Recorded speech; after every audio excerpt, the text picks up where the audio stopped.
Northern Hemisphere, waiting out the alien apocalypse. He is armed with a machete and a microphone. This is the Alien Outpost. Are you ready? That's a little bit like was in Mission to Mars. Yes. Gary Sinise,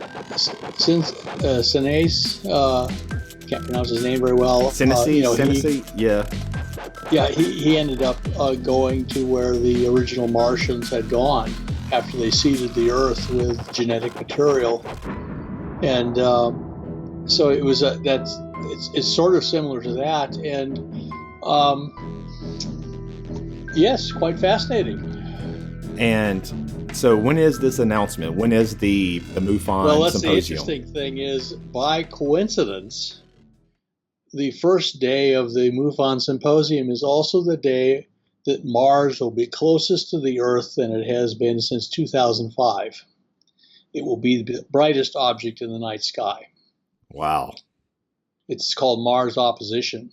And I talked to the head of MUFON, and he said, oh, no, they had no idea that was going to happen.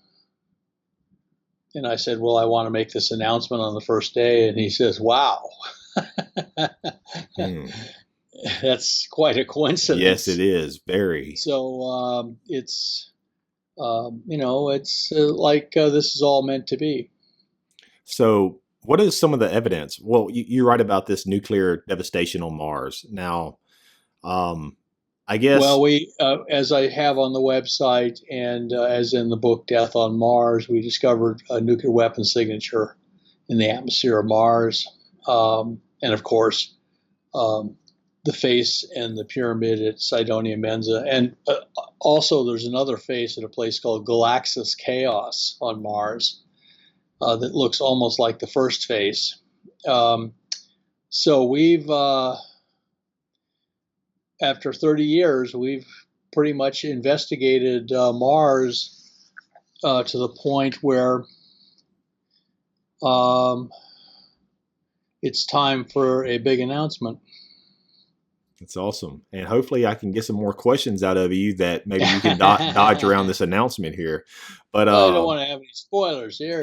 But but basically the government has provided the data we needed to understand what's going on. That's the fascinating part. The government apparently wants this to come out. So part of the reason is it's a dead civilization on Mars, a dead primitive civilization. It's not a threat. Yeah. So the American public and of course the whole world can look on it somewhat rationally. They don't need to feel threatened by it. The UFO phenomenon is very threatening, and especially some of the species. I mean, Mike, after working 15 years in Washington, D.C., the impression I got was that most of the universe views the human race with kind of benign curiosity. We're kind of entertaining. Yes. They don't mean us any harm whatsoever. They find us interesting. Some of them are funny relatives. We're part alien, apparently from shore leave, and but there's a few bad apples out there. They're causing problems, and of course, those are the people that the military obsesses on. Yes, exactly. And I mean, I will confess, I've been working in national defense since 1975. And if you're a hammer, everything looks like a nail. Mm-hmm. But the impression I got, though, is that most of the universe is quite friendly and benign. And but we have a few bad apples out there, and that's what's caused some trouble. And it's the fly in the ointment that people obsess over. If they could just get a spoon in there and get rid of that fly, everything would be fine. But You want to hear my sometimes theory?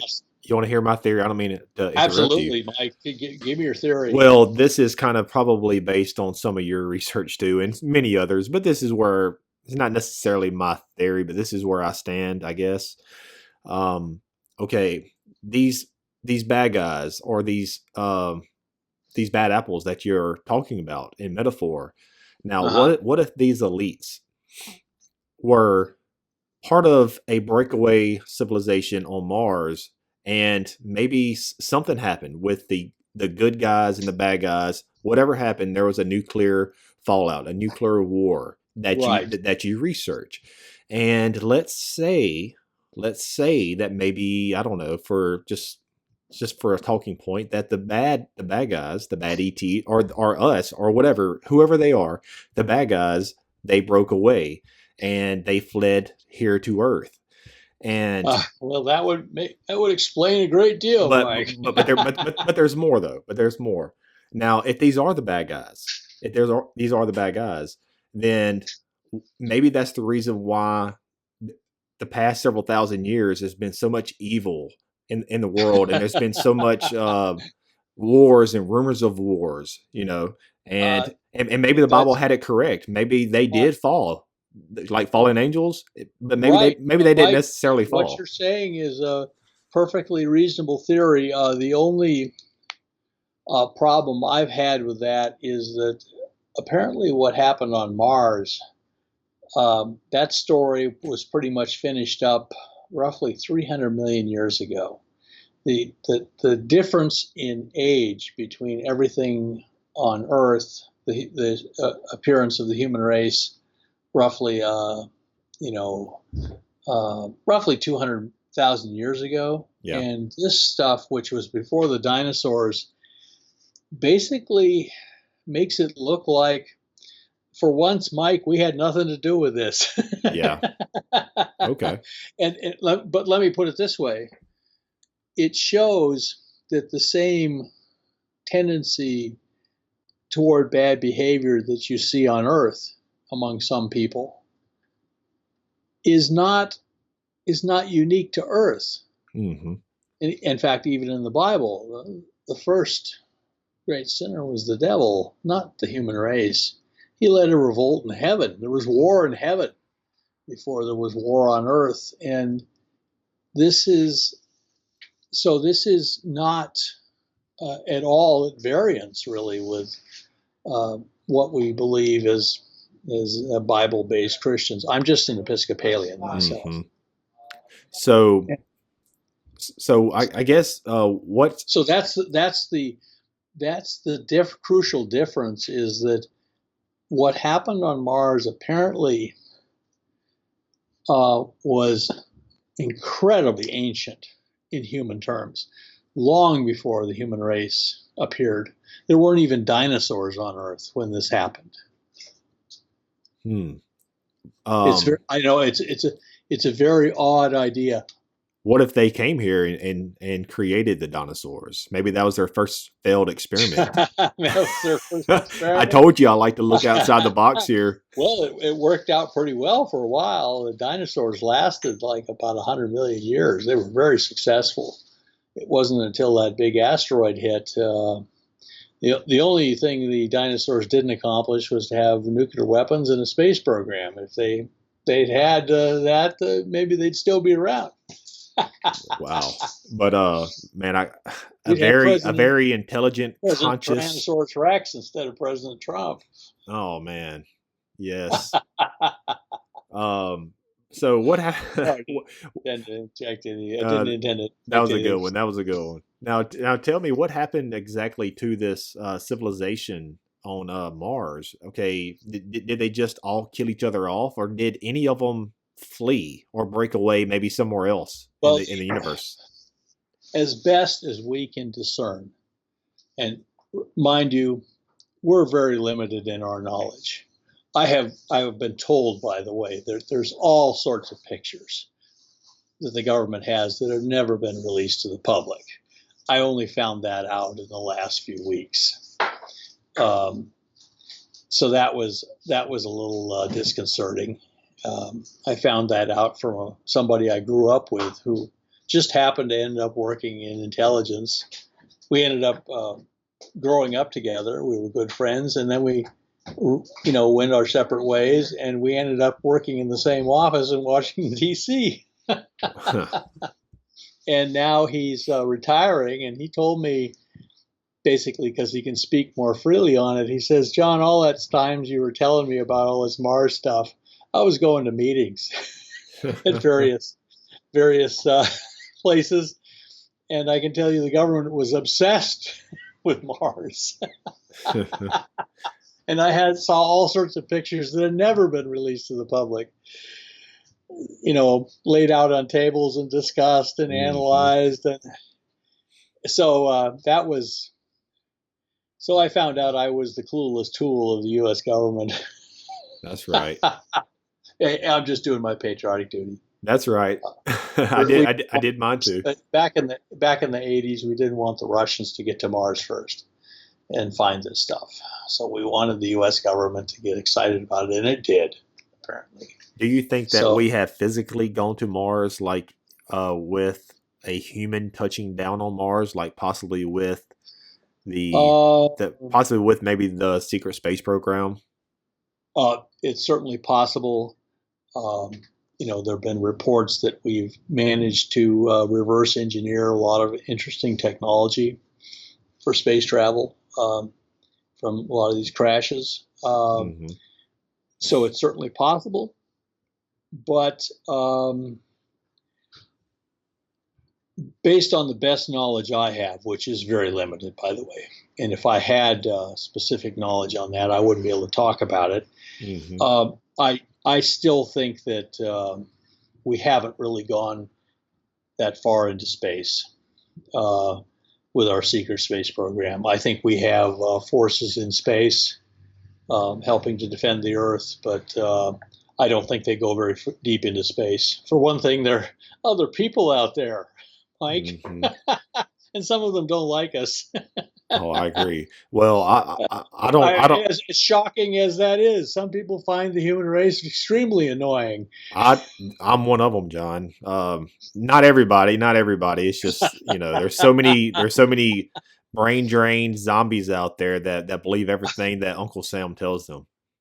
Oh, I know. I've seen. I watched the press conference on Roswell, and this Air Force colonel was talking about crash dummies dropped in 1954 being mistaken for alien bodies in 1947. And the newspaper, the media reporters there, these people are hard-boiled cynics. They wouldn't believe the U.S. government had told them the sun was going to rise tomorrow. And yet they acted just like they received this with childlike credulity. It's because they're scared. They want to believe the government in this. It's and that's one of the big problems, is that the prospect of living aliens as opposed to dead aliens on Mars, living aliens near Earth in highly advanced technology, is a deeply terrifying subject to everybody. Yes, and a lot of people don't want to accept the fact that there's other things to our reality that science can't prove. We already established that. And a lot of people don't want to get their faces out of Kim Kardashian's butt, or their iPhones, or Twitter, or CNN or Fox News. Don't go bashing Kim's behind. Let's not be hasty, Mike. Well, that behind is just as fake as a lot of the people that are running this country or this world. I know. It's all but some things about the human race have just not changed at all. And there were scandals like this back in ancient Rome and Egypt, and it was always a question. Well, in fact, one of the talks I listened to was by an Egyptian, and he's looking at the ancient murals in the Egyptian tombs, and they depict this one big battle called the Battle of Kadesh between the Hittites and the Egyptian Empire. And he's been around the Middle East. He's seen the murals made by the Hittites and the murals made by the Egyptians, and they both depict, each side depicts itself as winning the battle. That's right. So he says they can't both be true. They actually had a headbutting contest, and then they had a peace treaty. So, in fact, it's the first recorded peace treaty. So at least they both agreed that they shouldn't fight anymore between each other, and so it's a. He said that half the stuff on the murals is not true. And he says that was a great shock to me as an Egyptian. I was raised to believe that everything on the murals was truth. He says then I, found out that no, that's not true. And he said, so governments lying to their people or giving their own version of events is nothing new. It started in ancient Egypt. And now with ancient Egypt, now, of course, a lot of researchers talk about the Mars-Earth connection, hence you got the Cydonia region on Cairo Mars. means place of Mars. Exactly. Or camp of Mars. Or camp of Mars. And the Sphinx are. Now, is that just a strange coincidence, John, or is there some kind of validity to it, or is there something? I'm as somebody who has had kind of paranormal experiences, mostly in a religious context. But I wrote a science fiction novel about the UFO cover-up, and a lot of stuff turned out to be true that I thought I was making up. And some things, I made up incidents, and then they have happened. And so somehow there is a psychic connection, apparently, between intelligent life on various planets that surpasses space and time. So Jung, the great psychologist, who was a contemporary of Freud, believed that there was a shared subconscious amongst all human beings, and apparently it's not just all human beings, but all intelligent life apparently shares a consciousness. You're talking about Carl Jung, right? What's that? You're talking about Carl Jung? Carl Jung, yeah, Carl Jung. And so he was a believer in the paranormal, even though he was also a scientist. And he basically said you can't exclude the paranormal from reality. It's part of it. And so it's almost as if, like other things we found on Mars resemble very much the civilization of the Olmecs in Old Mexico. They built pyramids. They carved giant heads. And so the Olmec civilization is very much unique, almost as unique as the ancient Egyptian civilization, in that no one can figure out where they figure out how to do all of this stuff. They just suddenly appeared. And in fact, they are considered the mother civilization of the Mayans and the Aztecs and the Toltecs and the other advanced civilizations of Old Mexico. So something connects the human psyche to a source of knowledge that is cosmic. There's a term called the Akashic, I believe it's the Akashic knowledge. The Akashic records? The Akashic records.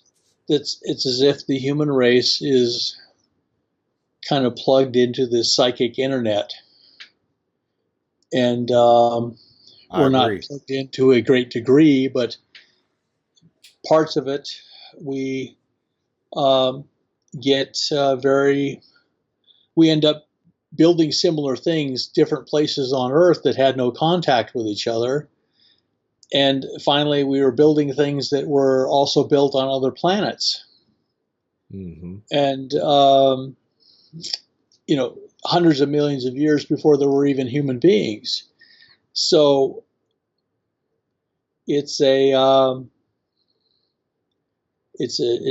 marvelous mystery. It's a mystery beyond even what we're finding on Mars, which is very mysterious, and it's going to require decades and decades to explore. But at the same time, we're finding that reality is much richer and much spookier than we ever thought. I totally agree, John. And now, so Charles Fort, you brought up Carl Jung. I don't know why I thought of Charles Fort. Mm-hmm. I guess there's some other Smart things. Guy. I guess there's some other things that you were talking about.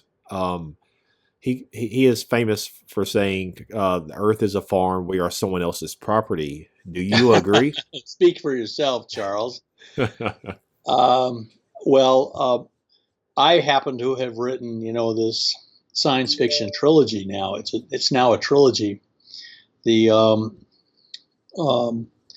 the first book of the trilogy, Morningstar Pass, the collapse of the UFO cover-up. The UFO cover-up collapses, and it dies a horrific, violent death. It does not.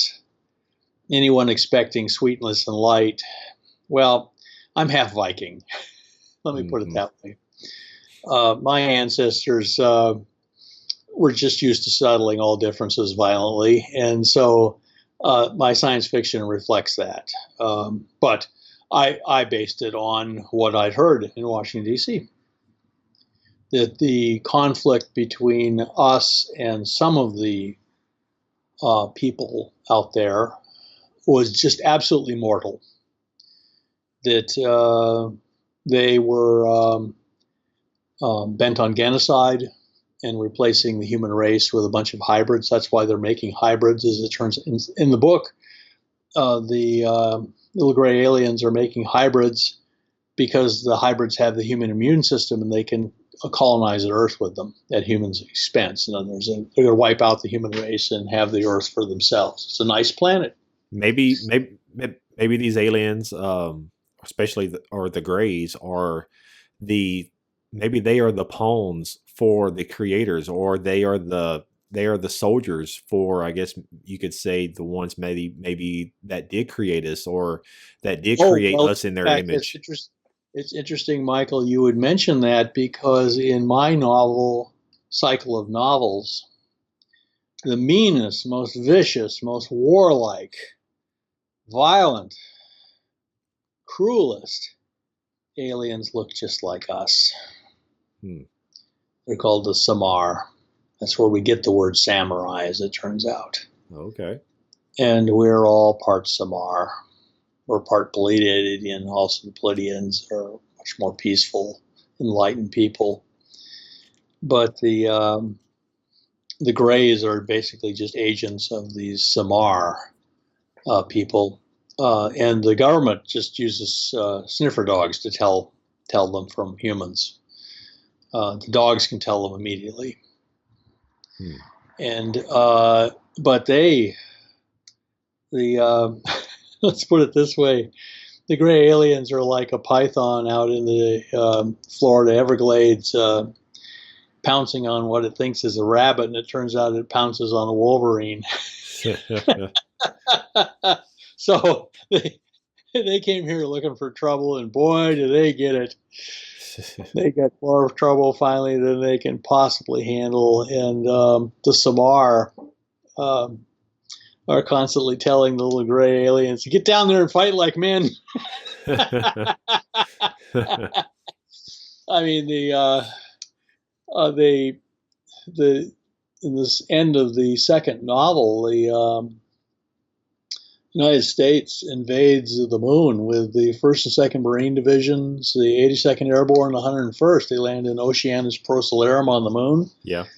and they advance on the ground to take the alien bases on the far side. The Russian army lands with its elite units about a week later.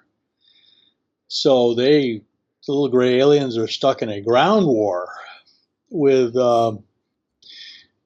with some really, really bad humans, and so it is a what was supposed to be a quiet little knifing in an alley turns into a big gun battle in the streets and of the galaxy, and the rest of the people around the neighboring species look at this war at Earth as it mounts in violence, and one alien says, "Why don't the humans just die and make this simple for all of us?" No, it's not that going to be that simple.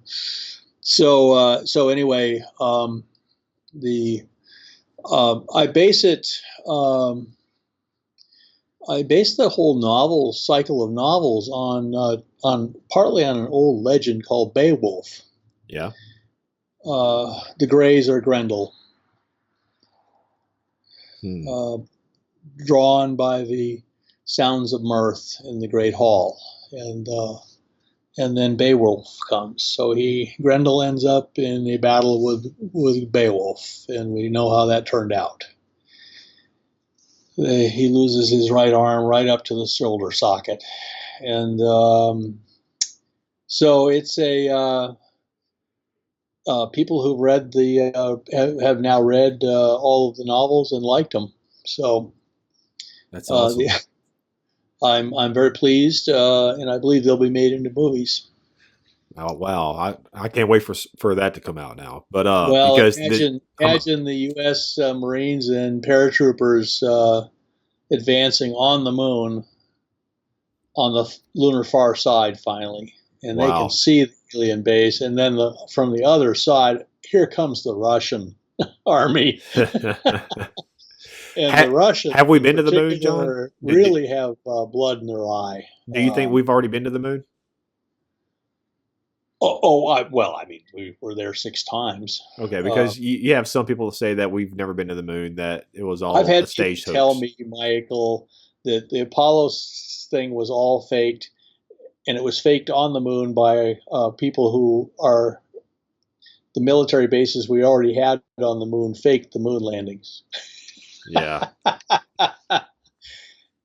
You got to remember, some people find it more comforting that the U.S. government caused 9/11 and landed on the moon, didn't land on the moon, and lied to it. They find it more comforting that the U.S. government would do all of these terrible things and lies through its teeth than actually have humans landing on the moon with all of that. That's very frightening to them. It's unsettling to them. Or that the Earth is flat. If they believe Uncle Sammy just made it all up, it makes them feel comfortable. It makes them feel secure. Or that the Earth is flat. Or the Earth is flat. And there are people who believe the Earth is flat now. And that's a big movement right now, John. It is. I equate it with taking a knee during the national anthem. It's a political statement as well as a.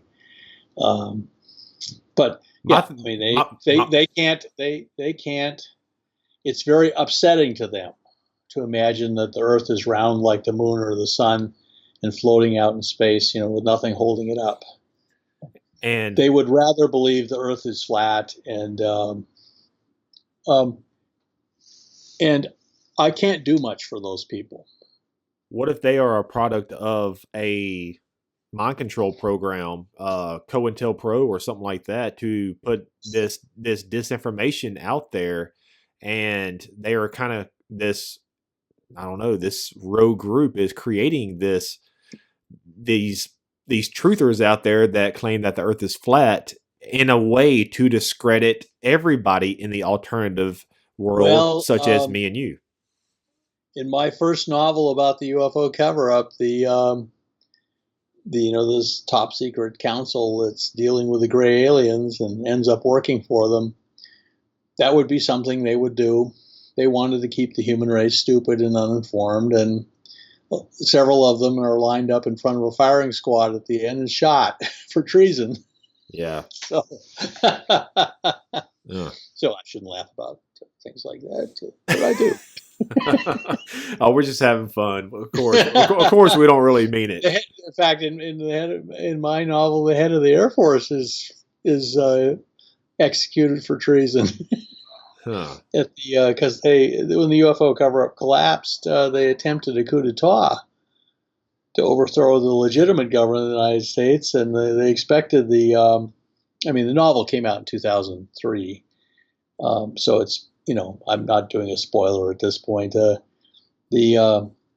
Congress finds out about the whole UFO cover-up, and they even have a dead alien on display at a congressional hearing, and they find out we have a secret treaty with the little gray aliens, and it was never ratified by Congress. It was negotiated by ambassadors they didn't appoint, and without their advice and consent. And so they reject the treaty, and they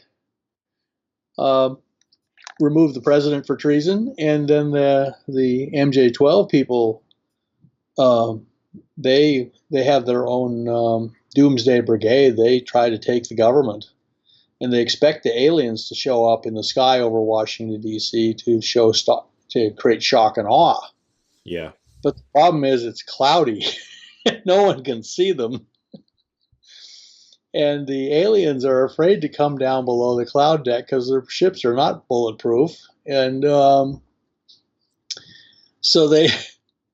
So the whole thing turns into a complete fiasco, and the UFO cover-up just collapses.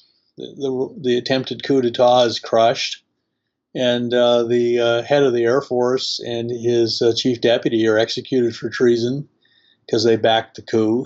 And so it's a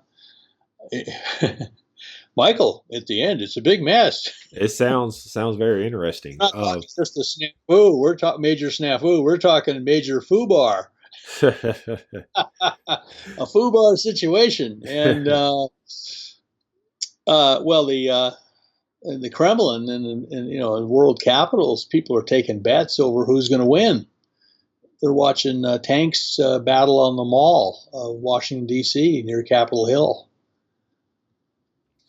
Because the National Guard the Maryland National Guard shows up to back up the Congress with tanks, and they have a tank battle right there in front of Capitol Hill. Hey, if you're going to write science fiction, go big or go home. Go big or go home, John. Hey, let's go back a little bit, John, and Sure. Now we discussed Mars, we discussed several Upcoming. Yes, well, we discussed many things, but tell me, how do you think life was seeded here on Earth, John? The best evidence scientifically is that life permeates the cosmos, and any planetary environment like Earth that develops a liquid ocean, just gets life. Life comes in as cosmic dust, spores, and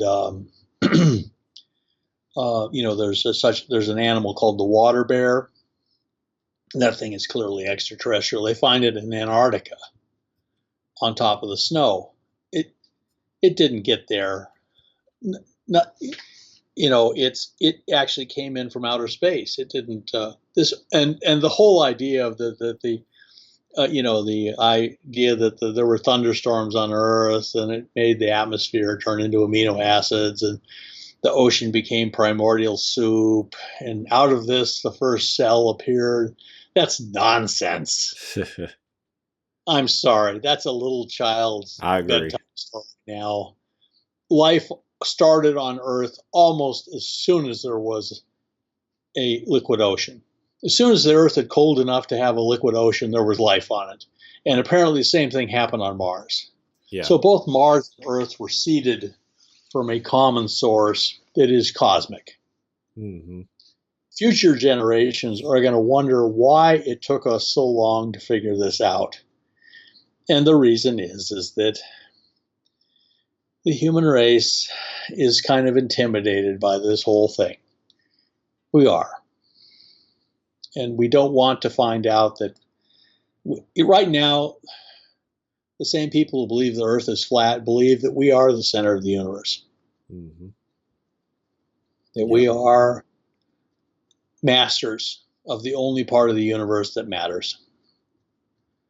And they're going to have to give that up. No, we're actually microbes living on a little speck of dust.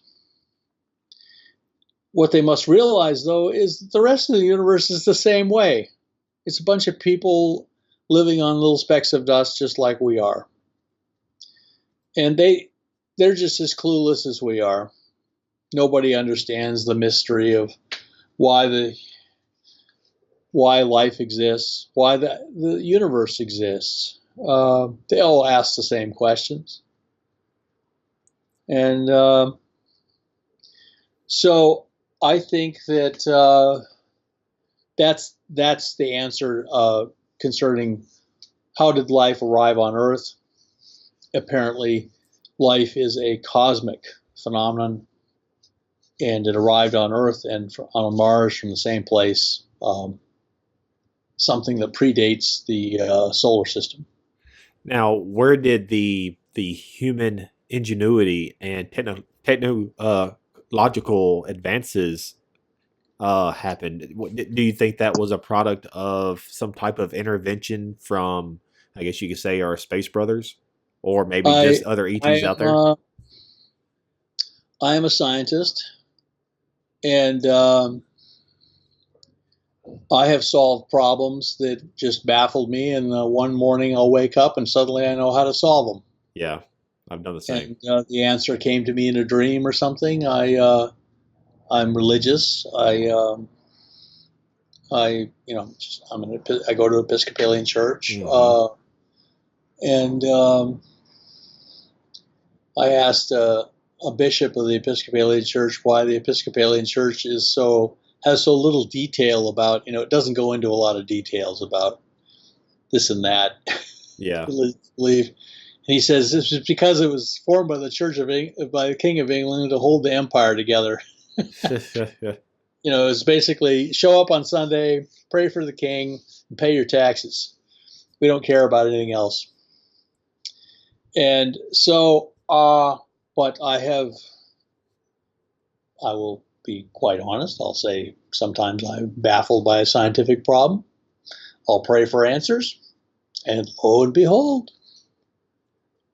it happens, huh? They arrive. You could say that that transcends even the idea of space brothers. The ultimate extraterrestrial is God Almighty, in my view. Yeah. He's the ultimate source of knowledge. And that's why I don't hold a bunch of aliens from outer space in that much awe, especially if they crash their spaceships so often. They're obviously just as clueless as we are. Why are they coming here, John? Well, I think. Of course, I'm asking you to speculate, but just tell me what your gut feeling is. Well, most of them just find us very interesting. We're advancing rapidly. Some of them are our genetic relatives. That's in the Bible, apparently. Yeah. In the story that just precedes the story of Noah, talks about the sons of God finding earth women very attractive and having all these children with them. And people said these are angels, and I said, well, their behavior is hardly angelic. I said, sounds like people to me. Uh-huh. And in fact, I put that as a part of my novels, is that the human race is actually super terrestrial. We're not just on Earth. The people who are supposedly from the Pleiades and Orion and various other places are actually as human as we are and could pass for any one of us. and unless there's a sniffer dog handy, a canine, and they can immediately tell the difference. I'm just saying that let's imagine the universe is a very complicated place with a lot of different people out there with different agendas. One group, though, they call them the Greys. I think they want this planet and they want to get rid of the human race, but they haven't been very successful. There's an interesting analogy I use I kind of based my science fiction on it. There's a story of Beowulf, of course, where the Greys are Grendel. Yeah. Also, there's the story of the same conquistadors who, under Cortez, conquered Mexico from the Aztecs. They journeyed to the west coast of Mexico where there were big forests, cut down trees, built ships. They sailed across the Pacific and they landed in the Philippines, and the same guys, who were obviously adrenaline junkies, conquered the Philippines. Took them about 2 years. And the Philippines were quite primitive. The people were far more primitive than the Aztecs. The Aztecs were not primitive people. They were very sophisticated, but the tribesmen in the Philippines couldn't stop the conquistadors, and so the Philippines was conquered by Spain, became part of the Spanish Empire, and then these guys heard about this very rich island to the north called Japan. So the same conquistadors got in their ships and they sailed north to Japan, hoping to land and conquer Japan. And the samurai were waiting for them on the beach with steel swords. And so they said, well, gee, this isn't Mexico. They got steel. And then the samurai cavalry arrived, and they said, well, gee, they got horses. This ain't Mexico, Pedro. And then the musketeers arrived, because the samurai had been trading with the Portuguese, and the Portuguese had given the samurai gunpowder and firearms. Yeah. Now, the samurai did not have cannon. They could, however, by that point, because they were good at steel making, make good muskets. They became very good shots. And the Spanish didn't even have a prayer of conquering Japan. They realized they'd have to bring an army, a massive army from Spain on the other side of the planet, clear across the ocean, and landed in Japan to try and take Japan. Japan was too far away, it was too advanced, and it was far too warlike. I mean, the samurai were determined to fight to the death against the Spanish. So what's interesting is the Spanish then adopted a different ploy. They tried to convert the Japanese to being Catholics. Yeah. That they would surrender to the Spanish because the Spanish were a Catholic power. And the chief samurai, Lord Toranaga, figured this out and basically signed an edict saying that Christianity was illegal. And he massacred a whole bunch of Christians, but he was trying to defend his country against the Spanish takeover. So the idea that people could come here, and even though they're more advanced, just like the Spanish were far more advanced than the samurai, but the samurai had three crucial technologies. They had steel, they had horses, and they had gunpowder, and that was enough. Given the Japan was too far away, too advanced, and too warlike to be taken. So they tried subterfuge, and in my novels, that's what the Greys tried to do: is they try subterfuge. Terror and subterfuge, and that fails. So they end up in a war at Earth that they were not prepared to fight. They just didn't bring enough stuff.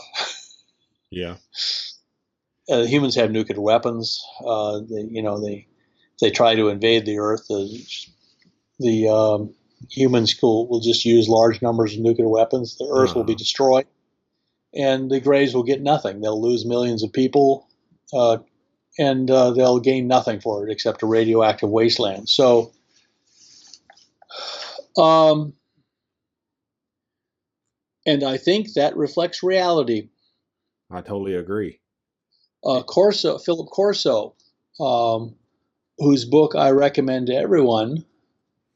I mean, he was a tough Italian counterintelligence agency in World War II. If you read his book, it becomes obvious his favorite weapon during World War II in Rome to stop the Nazis from, infiltrating the agents back into Rome was a switchblade.